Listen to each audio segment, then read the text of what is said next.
with another one of my short Facebook Live talks on various aspects of Delhi's history. As usual, before I start, I'd like to take a moment to think of the bigger picture here, where while I sit in comfort, there are people out there who are struggling. And today I would like to really remember uh, the students of Jamia Millia Islamia who are struggling. They had taken an active part in the anti-CAA protests, and now they are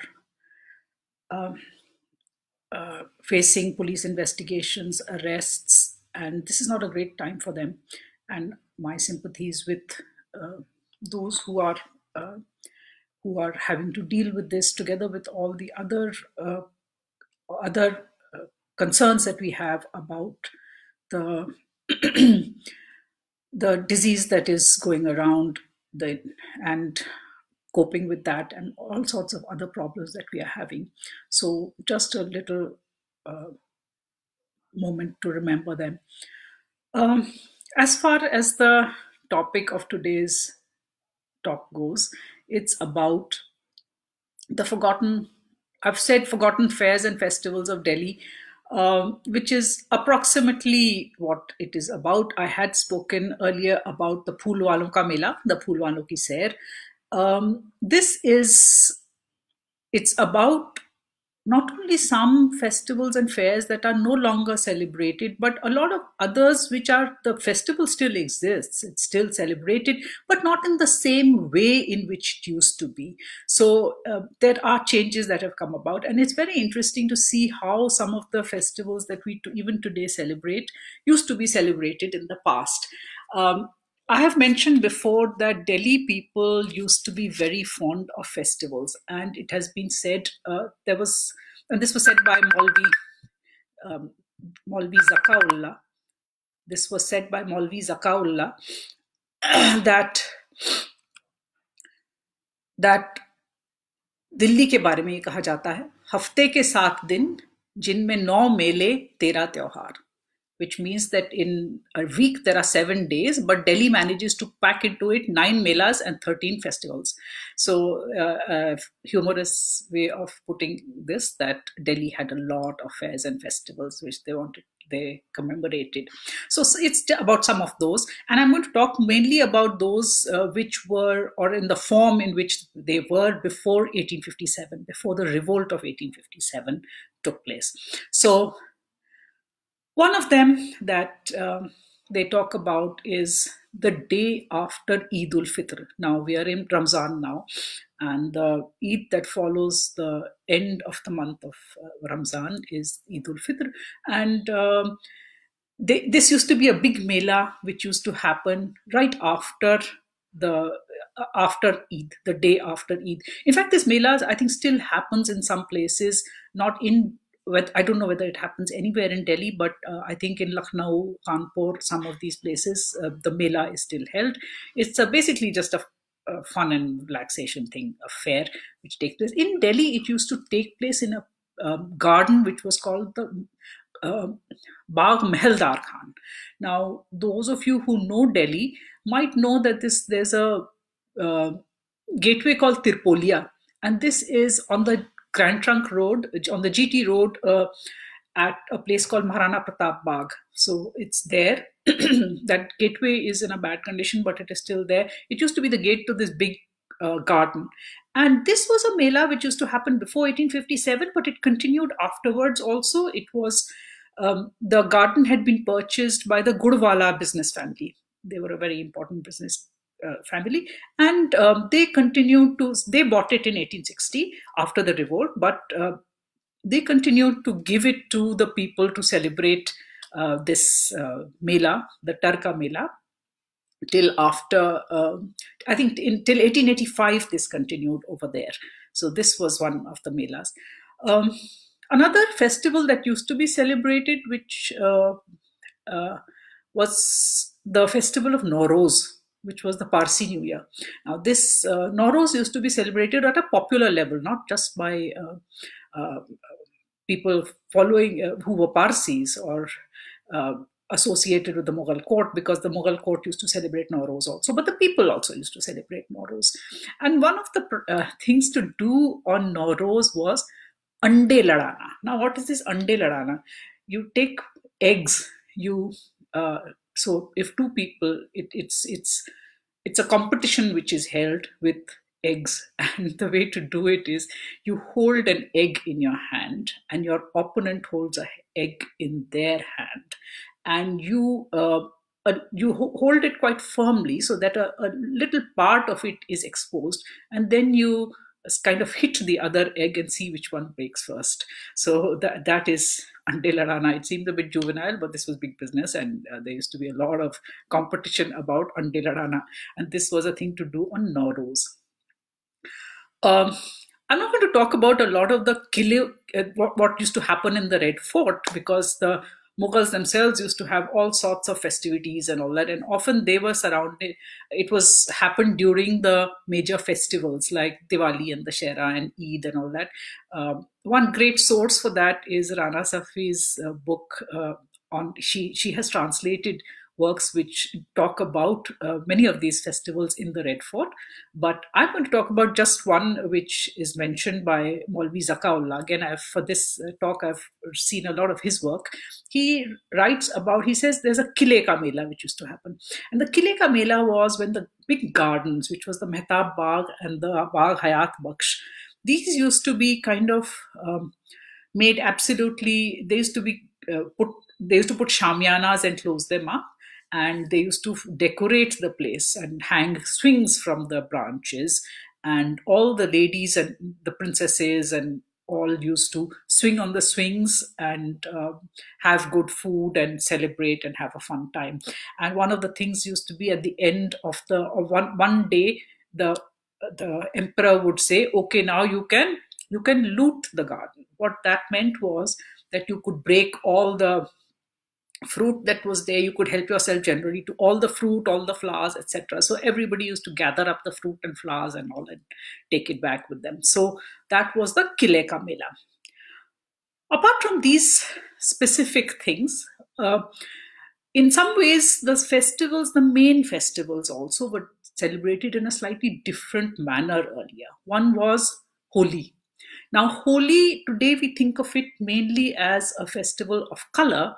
And of course, it always has been, for even pre-1857, that was an important aspect of it. But it was also a festival where all the prescribed social norms and the hierarchies were turned upside down. And that turning of upside down of the hierarchies was a very important part of Holi. And one of the things that used to happen was in Sitaram Bazar. Sitaram Bazar is another one neighborhood of Old Delhi. It goes off Hauz Qazi. And there they used to have something called a Kufr Kachehri. Now, Kufr Kachehri is a sort of a mock court that they used to hold over there. And Kufr means, it means blasphemy of, so all it was just like a world turned upside down. They would question all sorts of social norms. They would abuse there was obscenity and abuse and everything, which was part of that Kufr Kacheri. It was an accepted thing to do. Then the other thing was the swang. Swang were kind of like tableaus. So for instance, one of the tableaus was Ghayal Ka Swang. Now, Ghayal Ka Swang means the way they describe it is that there are these bearers who hold up a big takht, as they call it, a big sort of platform, and on that you have people who are enacting all sorts of interesting things. So there's one. So Ghayal matlab somebody who's mortally wounded, and there would be this man who is pretending to have been hanged. So he has a rope around him and he's hanging from this gibbet. And so you had all these interesting things. One man who is shown as having been stabbed through the heart. So there were these great there were these tableaus made, and they were invariably very gruesome and gory. And this was basically a part of the Holi. And Holi was not just the day; it was several days. It used to all this used to go on. The other interesting aspect of one practice which happened in Holi, and it is said that Dariba specifically, Dariba, or to some extent Sitaram Bazar used to have this. It was called the Bean Badshahzadi. Now this was, they used to make this huge gateway. They used to make a big gateway, a temporary gateway, and on top of that, it used to be nicely decorated, and they would make a throne at the top of it, and and the throne, on the throne was a Bean Shahzadi, Badshahzadi, effigy. It was an effigy, really, which had on its head, it had a lot of fireworks. So these were burnt. These were burnt at the and in the evening, once it got dark, these were burnt and all the fireworks came out, and it was a great spectacle. So these were interesting things associated with Holi, which are not quite there, which died out after 1857 for various reasons, mainly because I think there were so many social changes and such an upheaval in the population that a lot of these things went. Diwali was another important occasion. Diwali, one of the things that the sweet shops, of course, did business, as they do even today. One interesting practice that the sweet shops had was that they used to set up counters outside like they do today. And in the big thals, they would have these round platters on which, using the sweets, they would make models of various monuments. So you had the Qutub Minar, Jama Masjid, Taj Mahal, Red Fort. These were all made out of sweets. So people would be attracted to come and see the look of the place, and hopefully, when they were looking at the beautiful sweets and what had been made, they might be tempted to buy some sweets also. So it was a window dressing, shall we say, for sweet shops. The other kind of shop which was very beautifully decorated during Diwali used to be the perfume shops. They said the perfume shops, in front of their shops, they used to have these counters of brightly colored liquids in various bottles. So a beautiful window dressing with lovely colors in jars, and they used to also have lamps and branched lamps, jisko fanus kehte hain. So those kind of beautiful lamps, they had a lot of lighting for this celebration of Diwali during this period. Thalis used to be sent out, and people used to, of course, send thalis with kheer and batasha and sweets and earthen toys to family and friends. And Maulvi Zakaullah mentioned, he said before 1857, Hindus used to send these to all their Muslim friends. And after 1857 drove a sort of a divide between the two, and very few were sent to Muslim families, except that to Muslim doctors, they continued to send these thalis. That's what Maulvi Zakaullah's idea at that time was. So I don't know to what extent he was completely accurate in this. Another very important thing was Ram Leela. The Ram Leela was the enactment, of course, of the war, Ram and Ravan, and the whole war that you have which leads to which goes on to the Shehra, the victory of Ram over Ravan, generally the victory of good over evil. But the Ram Leela, the enactment of this whole war, used to be Ram Leela, of course. Performance is a very important cultural thing, and it still takes place in Delhi too. But at that point, before 1857, one of the places where this used to take place was in the infantry cantonment, where the infantry used to be located in Wazirabad. Wazirabad is in North Delhi.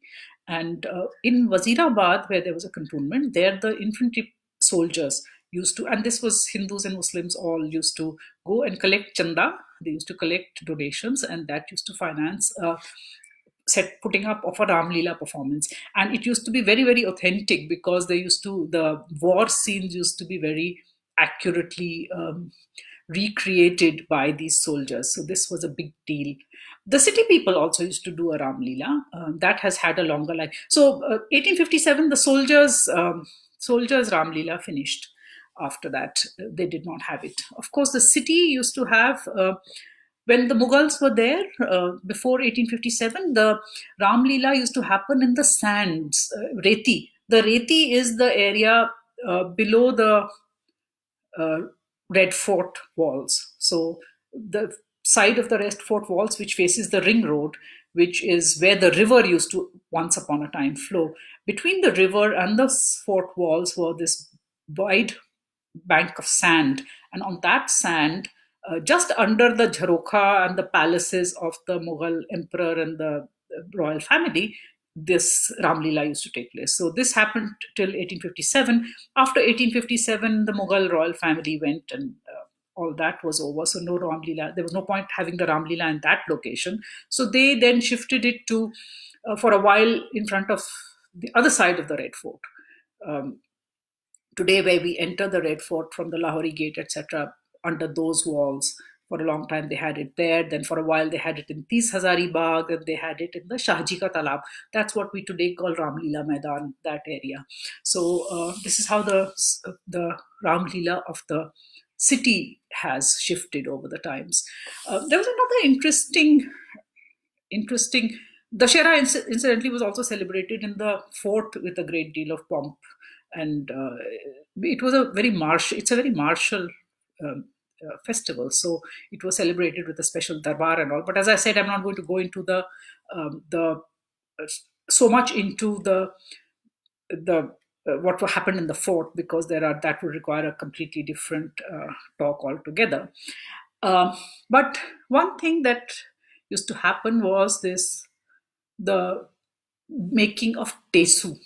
Tesu is a very interesting tradition, which it's a sort of a folk tradition, which is there in some parts of UP even now, I believe. Tesu, there's the mythology behind that is that it's supposed to be this great warrior, Barbarik, I think is the name. I'm not sure. I may be mistaken in how I pronounce it. But often it is said that he was the son of Ghatotkach, who was the son of Bhim. And he was a great warrior. And he decides to go and witness the Mahabharat war. And as he's going to see the Mahabharat, he meets Krishna, and Krishna says, where are you going? And he says, I am going to see the Mahabharata. Now, Krishna knows that he is a great warrior. He also he was one who had vowed to support the losing side.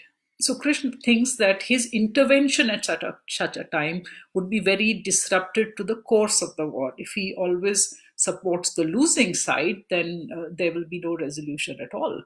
So therefore, Krishna asks him for a boon, and the boon is his own head.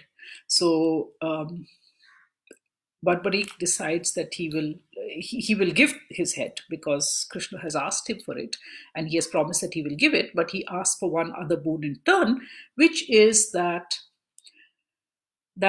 he should be able to see the war anyway. So what Krishna promises him is that thus he will do that, and he puts that head on sticks, and he takes it to the battlefield and puts it on a high ground from where Tesu and he's called Tesu from then on and Tesu can watch the battle. And this, he watches the battle and he's happy about that because he wanted to watch it. He watches the battle, then he comes back, and his other part of this thing is that he wants to get married to this particular woman, Genji, and he is then married to Genji as well. So, in fact, in many parts, the of where the tradition is still on, it's the marriage of Tesu and Genji which is the big part of the observance these days. But we are told that before 1857, this Tesu banana, and they make a sort of an effigy of three, they put up three sticks, three bamboo or reed sticks, and they put a small clay head on top of that, which is represents Tesu's, the head of this warrior. And these, they used to make these big effigies, in fact. So normally they are made in a very small thing, but there were these in Delhi, there used to be these big effigies which used to be made.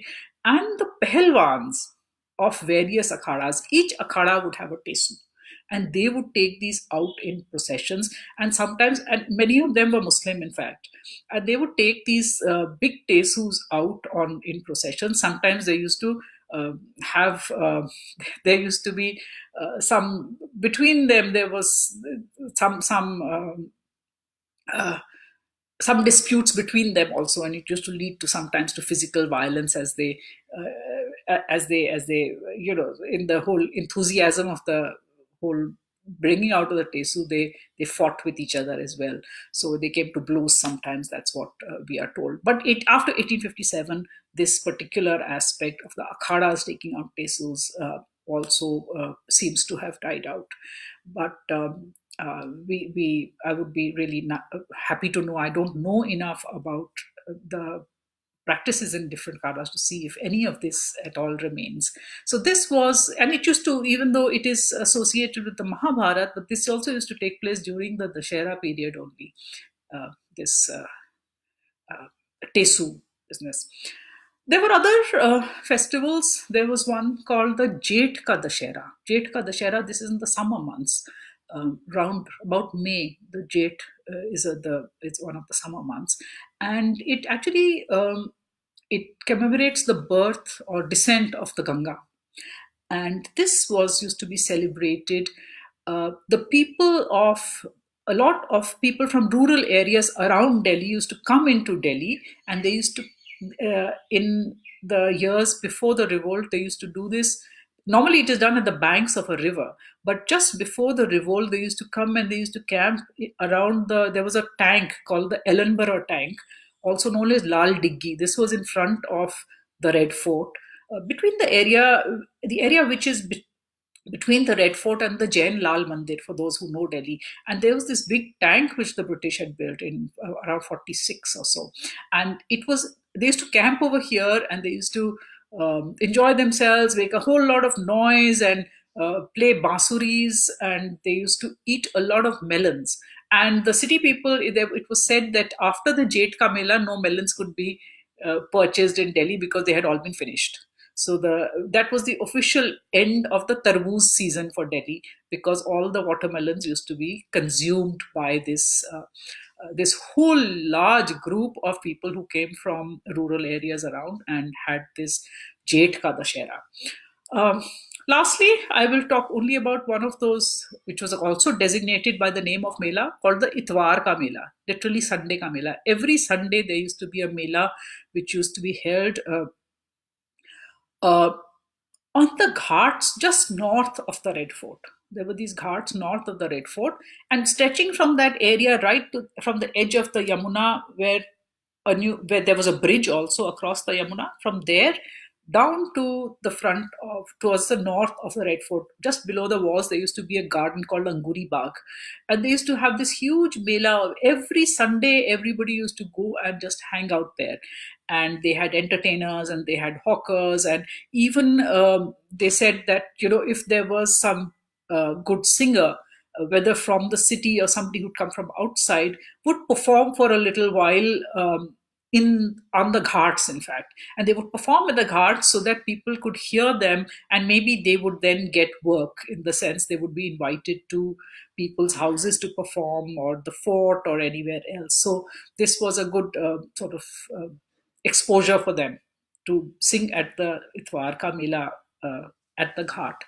So these, very, very briefly, a few tidbits from some of the festivals that used to happen in Delhi before 1857. Many of them have now disappeared, or at least those specific practices have disappeared where they were, even though the uh, actually the practice remains. But yeah, this is the festivals. I'd be very happy to have any queries if you may have. Um, Sorry.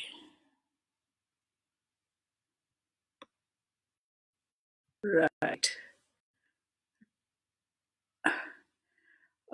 Tirpolia Gate, yes, Tirpolia Gate, Bagh Mahaldar Khan.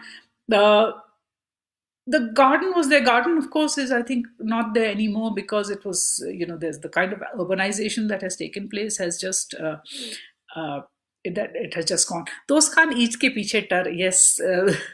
अच्छा ओखला में होता था ये. Hmm. Ah, right.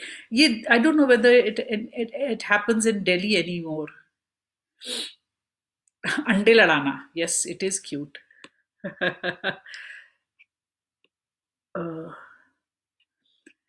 uh, Simin, I don't know what specifically happened during Tar, but people, what Zakaullah definitely says is that people turned out in huge numbers and had fun eating and just walking about in the gardens and things. So that's what they said. Yeah. वो में झूले पड़े, indeed. Uh, Rohan, yes, during the Kile Ka Mela, it was only the people of the fort. So the royal ladies did observe parda from members who were people who were not members of the family. So there were no strange male members, and only their even the employees of the fort, only the women who were there used to be part of that mela. Ajay says that there are remnants of the garden from if you are going towards Azadpur from Shakti Nagar red light, or you will find the remnants of the garden on your left. This is what Ajay says. So those who have been asking what is left of Mahaldar Khan Ka Bagh. Title of Maulvi Zakaullah's book. I have actually this. There's a publication which is a sort of intikhab selection of his writings. It's a very slim book. I think it was brought out by Uttar Pradesh Urdu Academy at one point. It's long out of, not very old, but it is out of print. I think in the 80s they published it.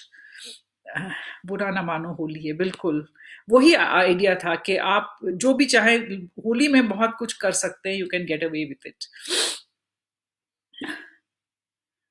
Troll Rajat, that's a good one.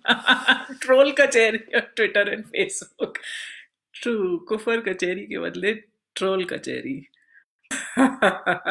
Stonehenge made of chocolate bars in England. That would be a good one, yeah.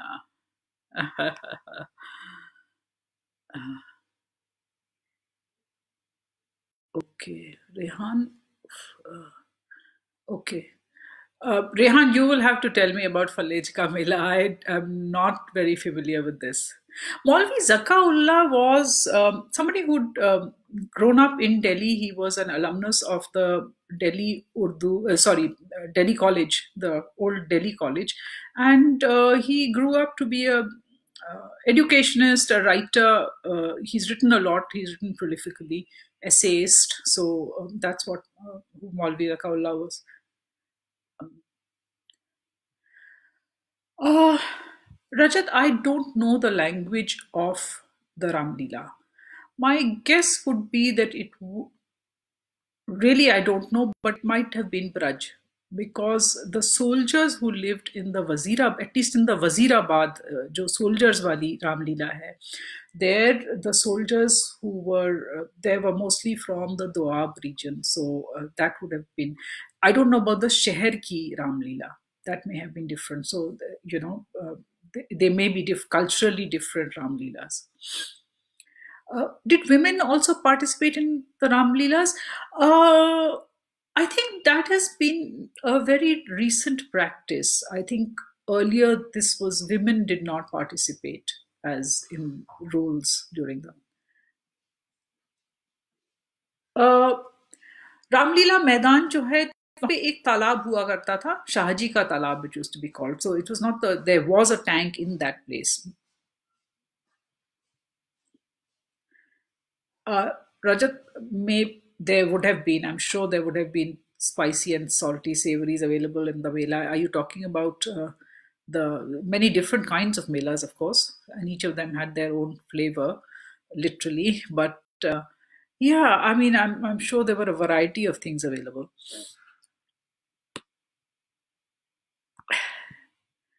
Thank you, everybody. टेसू हाँ मेरा टेसू यही अड़ा खाने को मांगे दही बड़ा true that yeah I've heard of that one I think they used to go out from place to place. It was like a Halloween thing. They go from place to place and take those tesus around. And there are all sorts of traditions associated with tesu. The Mahabharat one is only one of them. There are other. I think in the Delhi context, somebody had told me at some point of time, and I did not mention it because I don't remember who it was and I don't have a very clear reference to this. Okay, it was also tied up to this Nadir Shah's invasion, that he comes around and he extracts a ransom from every house. But as I said, I am not familiar with that. Yes, Rakesh Vatapyal, Tesu. What factors lead to some of these festivals disappearing over time, says Simin. Simin, I feel what, like Zakaullah said, some of them were associated with, for instance, the Ram Leela, which was associated with the soldiers. Now, if you remember, the soldiers were the ones who mutinied during 1857. So when Delhi came back, it was a very different Delhi. Those soldiers, those infantrymen from the Doab and all, they were not, the Wazirabad control itself disappeared. So you did not have that kind of the Mela. Then the other things that happened, which Zakaullah himself says, is that tastes have changed. Tastes have changed. People don't want to spend that much money on these festivals and tewars anymore. There are, they have other preoccupations. This idea that today we keep saying that, all our traditions have gone because children only want to engage digitally or whatever. In some form or the other, we have had these kind of arguments through the generations. Everybody says that, oh, things have changed because this current generation has forgotten all those old traditions, etc. So that's the reason that Zakaullah gives. But I think, yeah, change happens. And yes, we have, nobody celebrates a Holi for a whole week now. Nobody even celebrates Diwali for so long. We have to get on with our jobs, and so maybe that is definitely one reason. Rana, all my talks are saved, so they are all going to be around.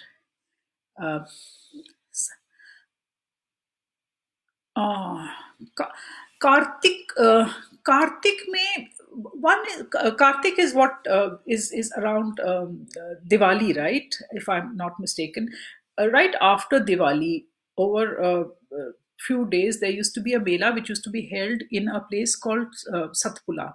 If you're familiar with Satpula, which is in front of the Saket malls now, right next to Khidki village. Satpula, it was considered, the water there has been considered sacred because it is said that in that water, Nasiruddin Mahmud Chiragh-e-Dehli, one of the Chishti Sufis, did his ablutions there. So it's considered sacred. And it was considered that those waters were very healing also. So a lot of people used to gather there. There used to be a Mela right after Diwali. And people used to, Sikh people used to come there, take a dip. Or if Sikh people couldn't come there, people used to generally bring children and bathe them and take water away for the Sikh people who were in their house so that they could also use that water and it would heal them. So,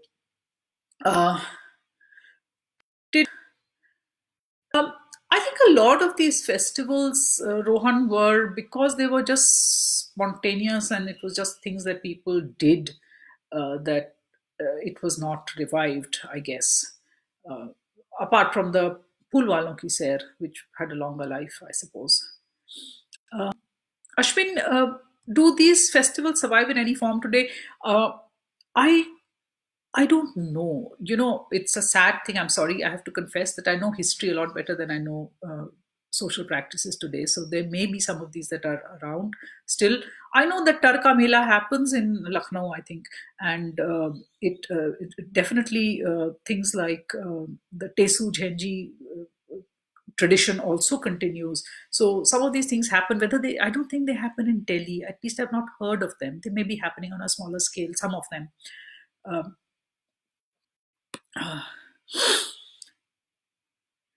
Uh, Dangal competitions, cattle fairs. Dangal competitions, of course, used to be held, but not as a festival. I don't know whether they were particularly held at any festive times.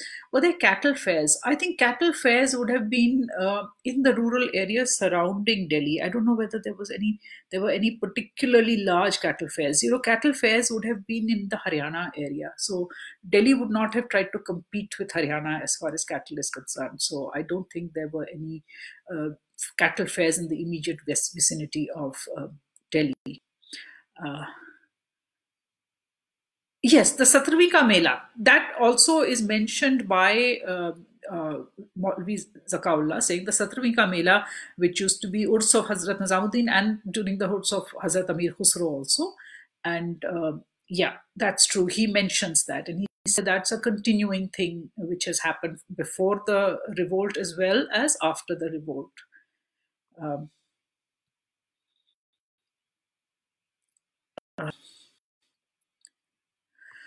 Simin, there are. I don't see paintings of these festivals. I haven't come across. I mean, I don't. Sir Sayyid mentioned some of the melas that used to take place. For instance, the mela which was mm, in the Satpura area. He talks about it, but I don't think he includes images. He includes a sketch of the Satpura itself, but he does not include any image, any drawing of the Mela as such. So I don't know whether there are. I haven't felt. Thank you, Cochin Boo, for the, yeah. Mela's, yes, Mela has been here for a long time. Kartik Purnima फुर्सतों का जमाना था बहुत सही बोला आपने फुर्सत जब थी तब कर सकते थे अब तो खैर uh, episodes of disease outbreaks during fairs. I haven't come across anything very specific actually, but I'm sure there used to be. But that had to happen on the really, really big fairs. You know, all the Delhi melas mostly, there were not a lot of people. It was not a major place of pilgrimage as such, except for the urs of the Sufis. And therefore, it was not as if the Mela had huge numbers of people. It was people from the city used to come. So I haven't come across any, but there may have been. Uh, uh, Thank you, everybody. छड़ियों का मेला, yes, छड़ियों का मेला चलता है अभी. Uh,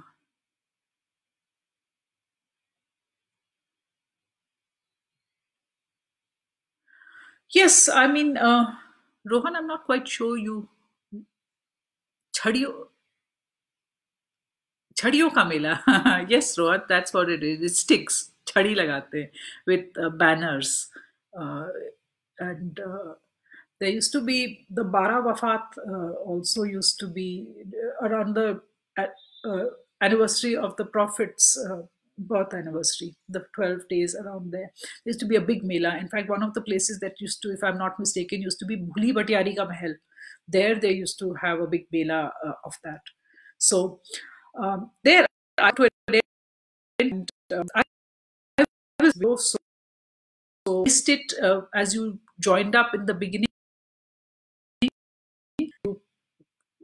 Minutes of it. You can watch the beginning again. You can share this, and I'd be happy to continue to answer comments that come in as we go along. We are hoping to, INTAC is hoping to host a few guest lectures also, so keep looking at the INTAC Heritage Walks page, the INTAC Delhi chapter page, and have a good week ahead of you. Thank you.